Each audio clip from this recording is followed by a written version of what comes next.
Hieronymus Bosch's wonderful painting was created about 1503. This painting, being enigmatic to the modern mind, has resulted in a mass of speculative interpretations in the last 50 years. William Frunger, for example, saw a depiction of Adamite sex, while to Linda Harris, Bosch was clearly a cryptocathar. Lorinda Dixon found alchemy throughout the painting, while Erika Fromm relied on a Freudian psychoanalytical interpretation.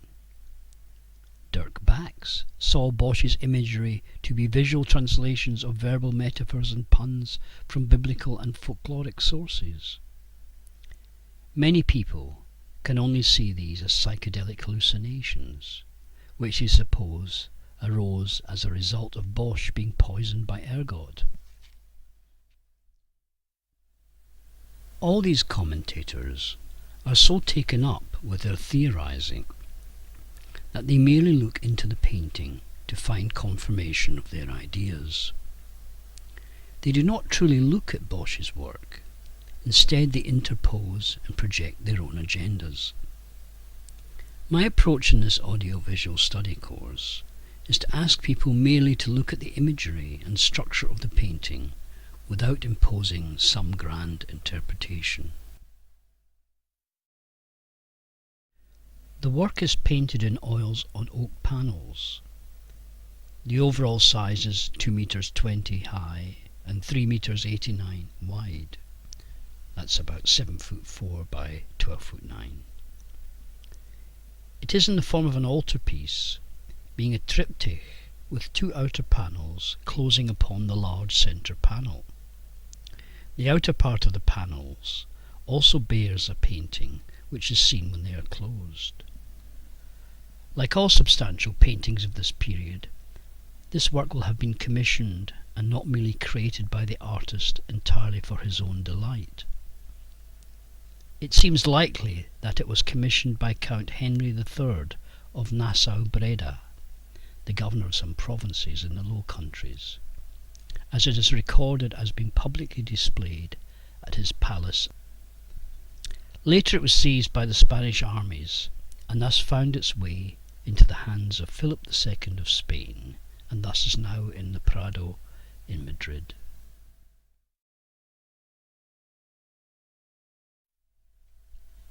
First, we must look at the painting on the outer leaves. This is rarely seen in commentaries, but is a key component of the whole work. It is painted in grisaille, that is, in monotone or without colour. In the 15th and 16th centuries, this grisaille painting was a tradition in Flemish art and was often used on the outer leaves of altarpieces. At the top left, we see the figure of God seated with a book on his lap, who seems to be intoning the words that brought the world into being. Here we have the third day of creation, when the dry land appeared and God created grass, herbs and trees. We also have the beginning of the fourth day, when God created the lights in heaven. The left side is more illuminated by the lights in the clouds than the right side. This may be reflected in the light-filled left and middle interior panels and the darkness in the right interior one. The Latin text at the top is from Psalm 32 and states, "He spoke and it was done. He commanded and they were created." Here, Bosch took the image of God and the text from an illustration in the important Liber Chronicarum, which was printed in 1493, and with which he would have been familiar. Here we see the dry land separated from the waters.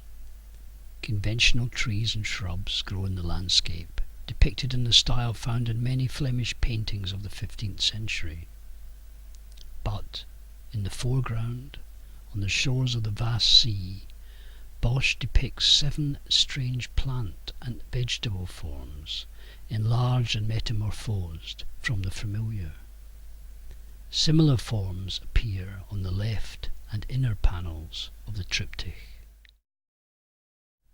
When we look at the large-scale structure of the triptych, one thing immediately becomes obvious. There is a continuity in the landscape forms from the left panel to the centre. Bosch is asking us to see these two parts of the painting to be continuous.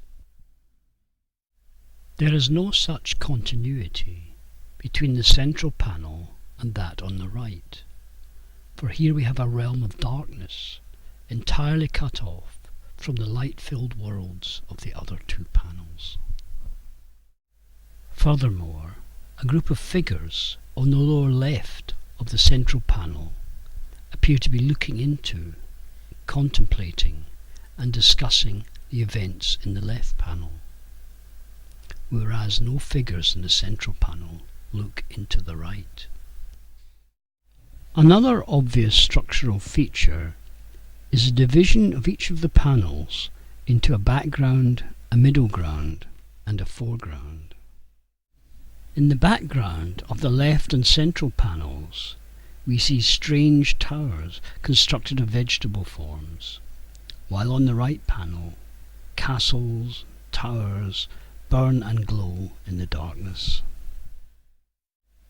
The middle ground in the leftmost panel has a coral-coloured fountain set in a small lake, while in the central panel the place of the midground has a pool with women bathers, around which career a cavalcade of males riding various animals, and the right panel has a frozen lake on which various events take place. In the foreground of each panel, key events are shown.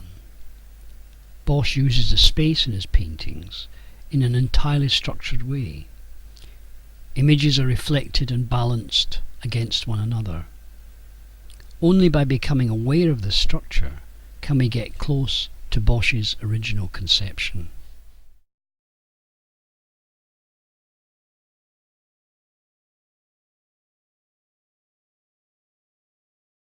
An example of this structured placing of forms can be seen in the gesture or particular posture of the Adam figure in the leftmost panel. This gesture or position of the body is found in only one figure in the central panel, and here it is a female, clearly an Eve figure. In the right panel we also only see one figure posed in this position, and again it is an Eve, but here she is mirror reversed.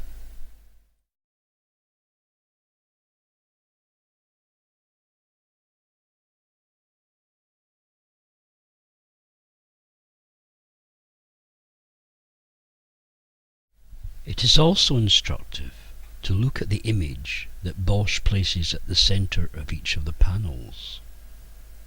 In the left panel we find an owl peering out from a hole in the coral-coloured fountain. At the centre of the middle panel we find an egg carried on the head of a young man in a group mounted on lions. In the right panel we find no clear central image, but only the foot of the tree-egg man. This lack of a central image is likely to be intentional.